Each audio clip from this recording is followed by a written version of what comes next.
Chapter 58. The Oculus. She had done it. The sight was secure, and the oculus was complete. A gem that could connect with other gems. Alice had not surpassed the original work at all, which annoyed her, but the fact that it had potential to surpass it was enough. She could blame the diamond not being as high quality as whatever was in the notes, and she could say that whatever building it was in could better contain and insulate magic. But she didn't have the tools necessary. Instead, she did as she always did, and used her mind to think past a problem. Quite pleased with herself, she focused instead on the black hearth. In her boredom, she made some improvements, and made it where it would be easier work into armor or plates of metal. She made one that one could simply slide the blade of a weapon into a slot and turn the machine on.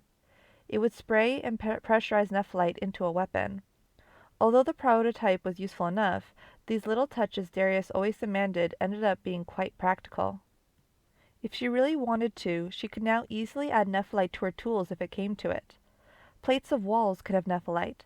Black steel is what it would be called to the layman, but indeed there were far more uses than just weapons. Bars could be made to have magical resistant properties. On her own, she began working on a basic dark steel cage. It was more for her than anyone else. Considering she might have prisoners who could use magic, it was important to trap them properly. At first she tried a few shapes, but the problem was the anti-magic properties would eventually kill magic users. Using too much black steel could be a problem. As nice as it would be to watch them eventually suffer to death and die, it was better to do that herself. She needed them alive and unable to use magic for long journeys.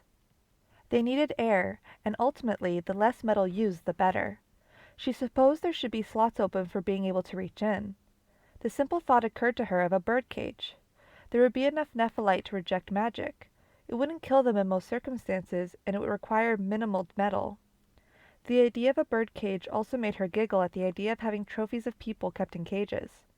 Of course, for her own lab, she would have resources to custom make a prison for whatever she so desired. She had plenty of room. The Gauss family still had lots of land, even if they weren't using all of it. The facility being built underground on the vast amounts of property was not going to be disturbed any time soon. But the idea of presents being brought to her in a cage that could be hung from chains and leaving them dangling amused her. She got to work at once, making a simple design of something mixed with a gallows and a bird cage. It could be hooked to a bar or something and made for easier transport. It should be light and plenty of space to see what a prisoner was doing. What if magic could go in, but not out? That was wonderful. She had to do some math, so much in fact she couldn't do it in her head. But yes, if she shaped the cage just right, if she put the nephrite on just the right spots of the cage, it would be an effective prison for most casters. Of course, she would need to do testing to see what weaknesses could be found or how deadly it was. The cage should be able to capture magical messages and stop most means of escape, of course. That was the prime objective, but keeping it as simple as possible would be best. In fact, she'd need to make different versions for different situations. The most standard one would hold humanoids. Not necessarily the most powerful mages in the world, but simple magic prisoners. The strongest of mages in the world wouldn't be held by ordinary cages, so something special would have to be made for them. Mentally, she kept imagining Isla in the cage, asking herself if her sister could escape this or get out. Then she asked herself if escape would even be possible for her. Possible, but nothing came to her right at the moment. A simple lock and key would have to do. The mechanism for letting people in and out should be simple enough, but it should also be able to hold non-magical prisoners fairly well. It would need to be sturdy enough to hold men in their prime and soldiers. She began imagining Darius in the cage, then smiled. Then she stopped imagining. She frowned. No, this cage was not meant for him. If the time came, she would make one for him specially. Her latest fascination in cages kept her busy enough to let the workers rest and continue working on the large underground laboratory, one that could be used to store even large creatures. It had a high ceiling and what was effectively an empty field of space. Rooms could be designed later. Odds were that Darius wanted Alice nowhere near the oculus, but she stuck to working on her cage. For hours and days she perfected the cage, randomly casting small bits of magic here and there to see how best it could work. As far as testing went on herself could go, it worked. Granted, this one was designed for a standard humanoid size. She could make others later. She eventually began striking the cage as best she could as places she might need to strengthen. She considered that Darius would point out different sizes would be needed, so in preparation she drew up simple blueprints for different sizes. At least he couldn't complain about that. And what would she ask for her new toy? Why, there were so many things to torture, but she would let her mind fill with ideas. She wanted to go back to torturing people. Things that could speak, plead, and curse her. She smirked at the idea and found herself nearly drooling at the thought of the pleasure. A man? A woman? She supposed she could start with a man. They tend to live longer and give up slower. Always looking for a way out, challenging her. Some give up easily, of course, but at least then she could see how deep in despair they could go. She could see if she could mold them to think things, see if she could make them believe things that weren't true. She toyed with the idea of convincing a boy that the color red was blue, just to see if she could actually make him believe it. Not just say it, but genuinely believe it with all their heart. Or perhaps a woman. Perhaps she would do tortures of humiliation as well as pain. Would she do disturbing things to her face, promising to release them when she was done, only then to hesitate to go outside? They were always worrying, thinking maybe if they begged hard enough she might let them go. By offering them a glass of water or feeding them, she might make them think she might actually let them go, pretend to care about them, only then to destroy them. She decided if she got a woman, she would try a new torture if time and Darius allowed it. To mess up their looks so bad only then bring in their families. To have them ask, "What is that thing?" To look at their former mother or wife in disgust. She giggled at the cruelty. Yes, she decided she had to try it. Then she saw something that interrupted her thoughts. Isla, coming down to her laboratory. This was most certainly unexpected. "What is it?" Alice said, as the red from her face started to fade. Isla approached with guards, still showing signs of fear despite her attempts to hide it. She got better at hiding fear, didn't she? Isla approached, making sure not to be within reaching distance of her sister. "We've received word that Darius is returning. He was successful. It's likely he'll return in 2 days." Alice noted that Isla came here for herself, so he'll most likely inspect the progress here. Well, I don't mind telling you, I managed to complete his little project as well as a few of my own. Did you come here to prove you weren't afraid of me anymore? Isla frowned. That wasn't the intention. Alice smiled wide, her hands clapping just under her chin. Because you are. You're better at hiding it, though. You've grown. Isla sighed and looked down with sad eyes to her younger sister. You haven't, have you? Alice felt a flare of anger, pressure that built up slowly inside her, waiting to escape out of the volcano. The rage built up, but before she dared try anything, 2 soldiers, armed and trained well, stood between Alice and Isla. She bit her own finger to try to snap herself out of it. She needed to torture something. Biting her finger only temporarily solved the problem. She frantically looked around at the animal cages and saw a small dog. Yes, the old dog Darius gave her would do. I suppose not much is different about me, that's true. Isla began to take her leave. I'm sorry, Alice. One day I'll find a way to heal you. Alice felt that rage again flare up. Was that pity? Was she saying she was sick? Of course she didn't deny it, but she didn't want to hear it from anyone, least of all Isla. Alice fixed her gaze on her little sister, in a white little flowing dress and pretending to be the miracle child Alice actually was. One day we'll find out what you are. A lie. Isla didn't have a retort. She merely made her way out. Relatively few staff were allowed in that place. She exited and found herself looking at the sky. She'd soon have to announce the success of the exhibition. Odds are she'd have to meet with the 12 noble houses. She had put off meeting them for too long. But just as things were getting too hard to handle, Darius was returning. Despite the wave of work coming her way, she found relief. She needed to rest now while she had the chance. She had a feeling this might be her last chance. Chapter 59. Kib. By the time the soldiers made it to the town of Kib, they weren't really expecting much in the way of a welcome party. But to their surprise, a group of blonde elves approached via horseback. Wearing clothes meant more for humans than what elves would wear. Those who knew the culture of the elves knew this was a sign of respect. It meant they were, for at least a small amount of time, willing to respect your culture. Typically, elves wore very little unless they needed defense. The clothes were a little old-fashioned and probably hadn't been used in at least 3 decades. Hail, travelers! I am Arduin of the Court of the Sun. I welcome you on behalf of my court. I seek to speak with your commanders, and welcome you to the town of Kib. It is a small place, but one where mortal and elf alike protect the ancient tree, one which can guide you home." Arduin was a long blond elf with silver-colored eyes. Odds were he was a noble of some kind, or someone important. Darius looked to Augustana. His armor might actually hurt the elf if he got too close, and he was hardly going to greet an elf of the Sun Court by doing harm. He began to search bags for the cloth the moon elves gave him earlier, that they might be able to travel through the ancient tree in order to pop out another tree near Xing. The moon elves had access to one tree closest Xing. This was the next closest one. The Sun Court didn't get along with them very well, but they most certainly had no issue allowing mortals to travel for the purposes of killing witches. As much as elves might not like mortals, or for that matter each other, all Fey realm descendants hated witches so very much. And to hear a group of mortals who slaughtered witches numbering near 200, not just 200 either, a number of witches that would be first chosen to attack, it was certainly worth meeting such mortals, even more worth allowing them to use their ancient tree for travel. Arduin gave a partial bow as Augustana approached. In a sense she did command the bulk of the forces twice.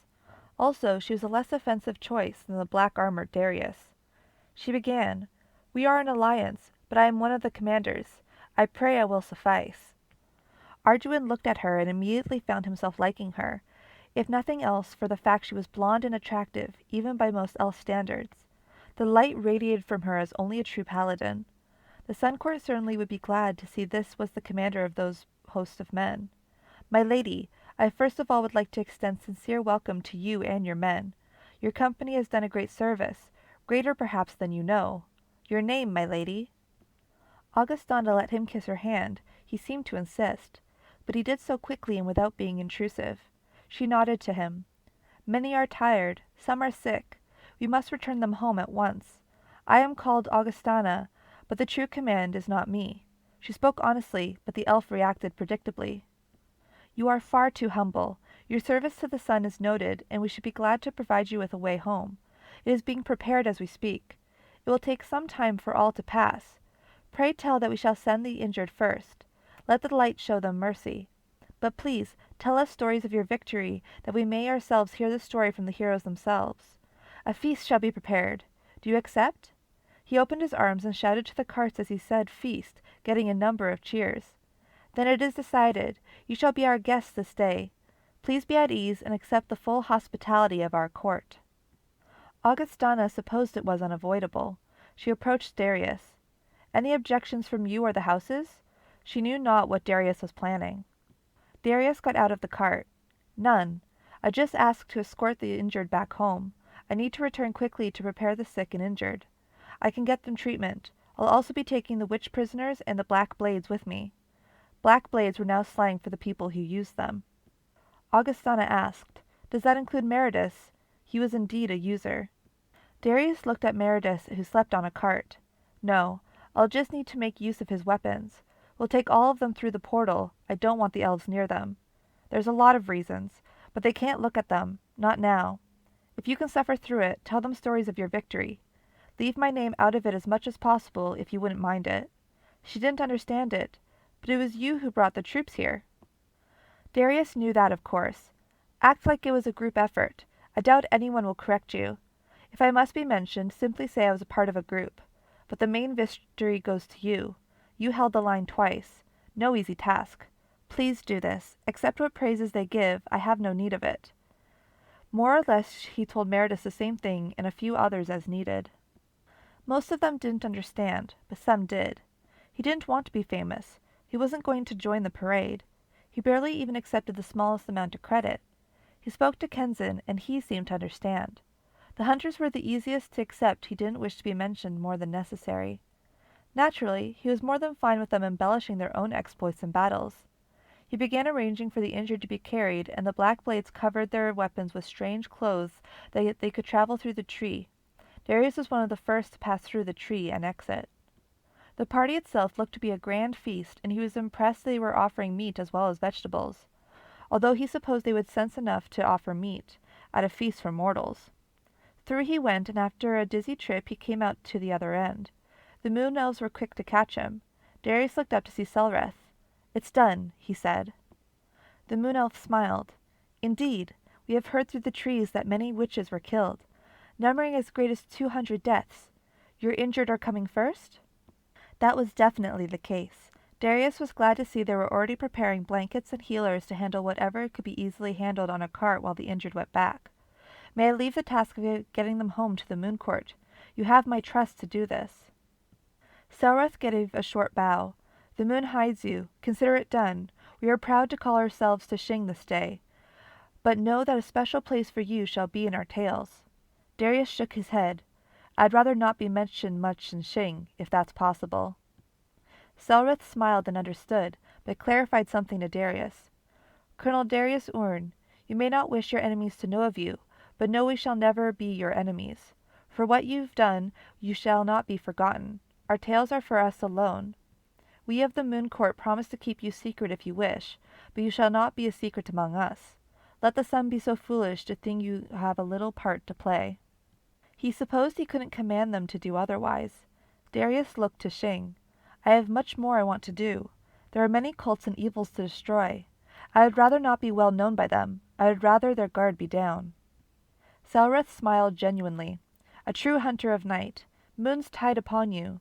Should you need it, ask help of us, and we shall see what can be done. Darius considered this.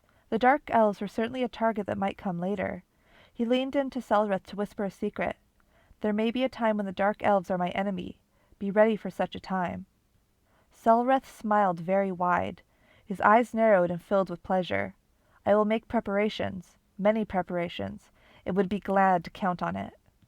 Darius nodded and stepped away, motioning towards his black blades. They were to head back to town with their weapons and plunder. They were carrying a lot of extra weight thanks to Meredith's weapons and the sack of loot taken from the witches. Some even had to carry the prisoners who at least by now were not putting up much in the way of a fight. It was easy to carry them to the nearby town of Lorndrum. For the most part it had relatively few who still remained. As Darius walked by, the changeling approached him. Jink had something to say. She yet lives. The goddess has not fallen. We have won nothing. Darius didn't seem to hear him at first. It may be as you say, but stay calm. Jink didn't understand. You know of her, and yet you ask me to remain calm. She is a witch. She will strike you one day. You do not know what she is capable of. Darius placed extra black weapons in the cart, reminding himself to get checked for nephelite poisoning. He knew what Jink was upset about, but could not comfort him. Nor could he see the point of this conversation. We did what we could. The witches were placed in the cart. He checked their wounds to make sure they weren't healed too much.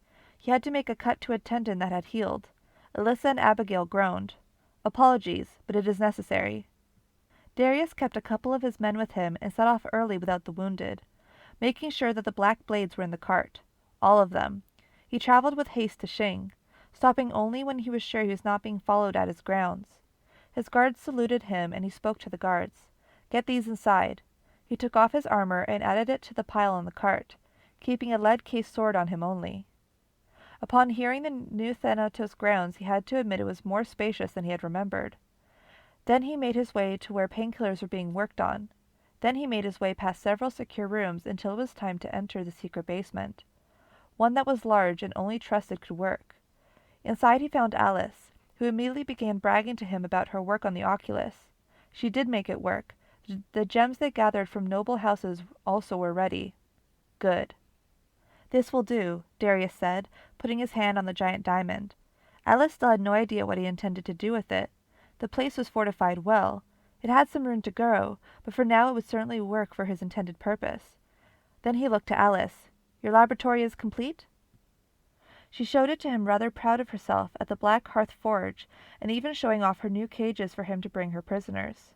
He found it almost stupidly lucky that she should be working on that right now, although he supposed it wasn't luck as much as she was wanting to torture something, and she was inventing a portal means to provide her things to torture. He annoyed her when he asked for something else. It was something she didn't think of. Add places to hook cuffs to, preferably to the top of the cage in case we need to bind their hands. Also a place to hook on trays for food should be easy enough. Alice grit her teeth at the gall of the man. The nerve of him! She had turned lead into gold, and he complained about the platter she brought it to him on. Still, he had a point. A place to cuff them was indeed a way to improve it, and easy enough. as well as a place to put a tray or something for food so they could feed themselves. They couldn't exactly eat off the floor in that thing when there could be blood or other human makings that sank to the bottom. Well, other than that he seemed pleased, but it was time for her payment. "I want one of those witches," Alice said, looking them over, deciding which one she wanted. She had never tortured a witch before. It would be wonderful to have them. Abigail didn't know who she was, but already wanted no part of it. Abigail said to Darius, "You said that I would be under your protection." Darius looked at Abigail. "No, Hecate did, and I doubt she'll lift a finger to save you." Alice smirked and pointed to Abigail. "I want that one. I want to torture that one." Darius countered that thought. "Nor did I say you could do as you will with her. She is a valuable prisoner. We need them alive and healthy as a test. But as promised, I will give you a human. You completed your laboratory." Alice shook her head. "But you also owe me for these cages and the oculus. A single human will not suffice." This was an important test. Alice knew. If he tried to force her to work, she'd make him pay for it. If he tried to genuinely cheat her, she'd make him pay. If he was at least somewhat fair, she might be able to work with him. She wanted something more than a human to torture. Darius considered the situation. "It is true you deserve more, as you have done more. The laboratory is for you as much as it is for me. You may torture one human, and another will be provided later." Alice began to rage. "You owe me more than that." She was quite cheated. Darius raised a hand. He was not done. "You may torture one human, but these two will see you do it. They should know what becomes of those who fall under your care. If you disobey, if you become a problem in any way, know that I will give you to this child as a reward for her work." He was almost as bad as Alice was. Almost. Alice felt a smile creep up on her face. They have to watch. It was a form of torture unto itself. That would do. That would certainly do. They were valuable? Yes, indeed they might be too valuable to place under her scalpel. But this would serve as a warning and as a means to compromise with Alice. Darius put his hand on Alice's shoulder as she was getting a little too excited. "But first, make a place for the torture to be done. Somewhere hard to hear and easy to clean." Alice's eyes flashed with a fierce joy. "You want me to build a place to torture? A lower level than this, perhaps? One with plated walls and access to water or drains?" She could hardly believe it. She of course intended to do that on her own. But the fact he said it! Darius nodded but did not smile. "Yes, a lower level would be best. I will give you another human to torture later. For now we only have chosen one. He will be ready for you when you finish a place to torture him. However, if you want the witches to watch, you must first finish the cage. Places to cuff hands and a place to add a tray. That should be easy enough, yes? Your new cages will assist in providing you new prey." He gave Alice paperwork to begin drawing up plans for a lower level and approval to budget it. Alice immediately began to call out to a select few. "Gentlemen, new orders! We're going to build a lower level." Men groaned. It was likely they were going to be working under a crazed supervisor, hurrying them along to finish. Somehow it seemed the weeks of itching to torture something vanished at the idea that it was coming. She savored what was to come. The golden goose would have its treat soon enough. She could torture all three for the price of one. Of course it was a one-time thing, but she would get another human when it was acquired. It would suffice. Although she was no fool, this was just a way not to give her the witches, nor give her a human that he didn't have. She made ready, and Darius looked over the blueprints of the cages. He had copies made to be discreetly sent to a safe place. Although he cleaned himself and put on a fresh pair of clothes, he made do with the look of a security uniform. After all, he'd need to visit Isla after he was done.